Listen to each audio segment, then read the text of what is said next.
Hello guys, and welcome to this podcast on stress. I think it's fair to say that you will find some of this information profoundly helpful. In fact, stick around for the second piece of advice because it changed my world for the better. Oh, and you'll need the first part first, so stay with me. I've divided this podcast on stress into 3 parts. Part 1 covers the theory, offering valuable insights to help you get the most out of the guided meditations in parts 2 and 3. By first understanding what's happening in your mind and body, you'll be better equipped to engage with the meditations more effectively and intentionally. Before we start, please can you boop the like button? I really appreciate it. Let's dive in. Stress is designed to help us handle short-term challenges, such as quickly jumping out of the way of a car. But when we activate the stress response over and over again, without seeing the issue through to a conclusion or without enough time to recover, it takes a toll on our mind and body. Without proper rest and resolution, your body doesn't get a chance to reset. Hormones like adrenaline and cortisol stay elevated. Your muscles stay tense, and your heart rate can remain high. Over time, this constant state of stress can lead to wear and tear, affecting your systems and potentially causing long-term health problems and chronic illness. When we're under constant stress or feeling overwhelmed, it doesn't just affect our bodies, it also makes it harder to stick to healthy habits. Exercising, spending quality time with loved ones, or eating nutritious meals can feel impossible. This creates a double hit. Stress wears us down physically, and at the same time, it pulls us away from the things that help us feel better. It's a tough cycle to be in. Why do we let stress build up to such intense levels? One reason is that our stress response is wired to help us avoid danger. Think of it like a scene from a movie. If a lion suddenly appears in camp, most people would instinctively run. That's what our bodies are designed to do. It's a survival response. But what happens when the problem isn't a lion? What if the problem is a mean boss at work, or we're frantic because we cannot pay the mortgage next month? This is when we need a different tactic. Instead of running away, it's time to step into the role of the lead actor in the movie, the one who stays calm, turns around, and faces the challenge. She figures out where the danger is coming from, how serious it is, and gathers as much detail as required to make a smart, informed decision about what to do next. Let's zoom in on that for a second. When the lion enters the camp, the hero's heart starts racing and her body floods with adrenaline and cortisol, signaling her to act. But instead of running away, she turns to face the problem. Why? Because the lion is real, and it will keep coming back to camp. Sure, she could run away and deal with the issue another day, or she could deny the reality of the situation, but that's only going to lead to stress, anxiety, and other uncomfortable symptoms. She knows that facing the issue is the first step to dealing with it. Remember, the lion is a metaphor here, guys, so give the example some flexibility. How does this relate to our lives? Well, it's safe to say that many of us deal with the physical pain and emotional strain of problems we don't want to face. We resist accepting the reality of what's happening in our lives. But what if we looked at these signals? What if we looked at the bodily discomfort or mental cues such as intrusive thoughts, anxiety, or depression as messages? They're alerting us that something needs our attention.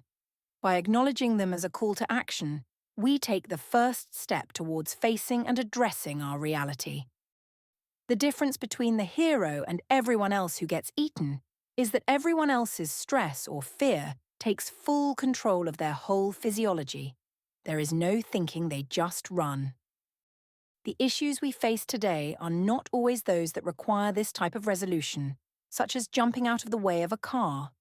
Instead, they require us to think, formulate, and then carry out a plan. Resolution is the key word here. I'm talking about problems such as the threat of redundancy or being fired.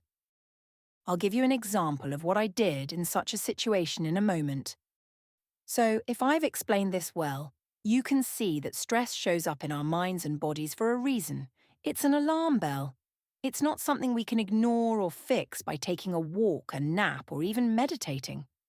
Stress is trying to get your attention because it wants you to take action. It's demanding a response. This is why I believe that the guided meditations I put out are so powerful. They give us the opportunity to talk directly to our worry part, or our stress part, or our fear part, or whatever level it has reached. If we talk to our worry part, or our stress part, promptly, it could prevent it from becoming an overwhelm part, or a panic attack part, in the future. The key is to ask yourself what the problem is, face the reality you might not want to accept, and then come up with a plan. Using guided meditation to ask the right questions, like the ones I've discussed in other podcasts, is a great way to do this. See some links in the description. Now, let's move on to the second tool to use when dealing with stress and emotions such as fear. This realization changed my life, and I'll tell you why in a moment. Emotions such as stress and fear are a desire to acquire security. It is important to note that security is as much about power as it is about safety.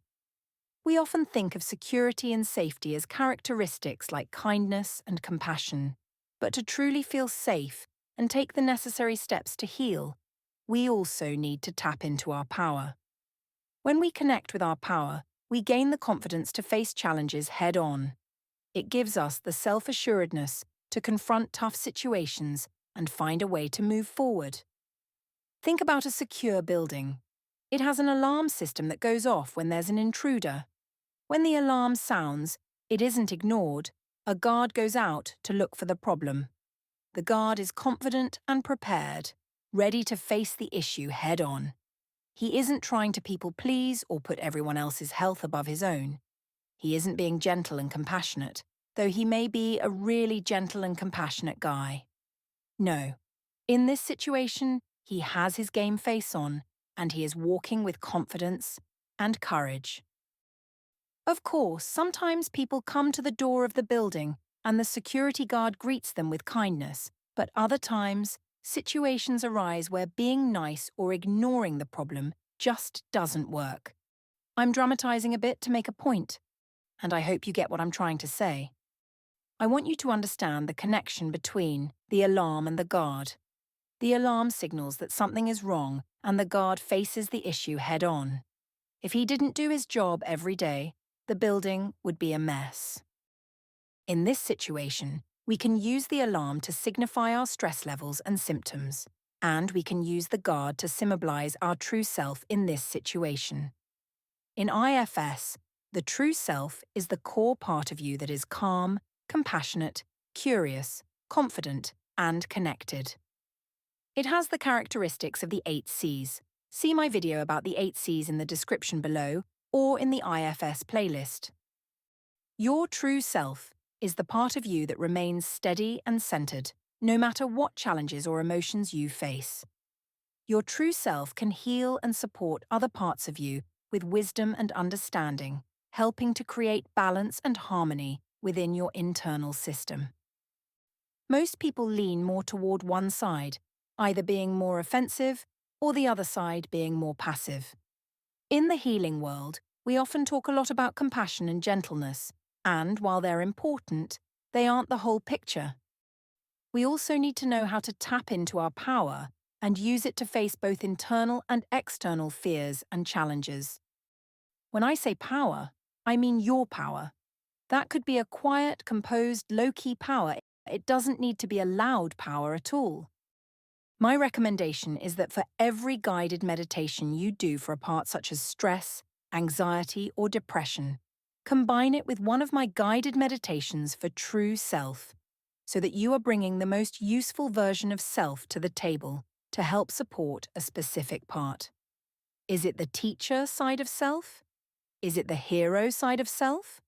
Is it the best friend side of self? Or is it the maternal side of self you need?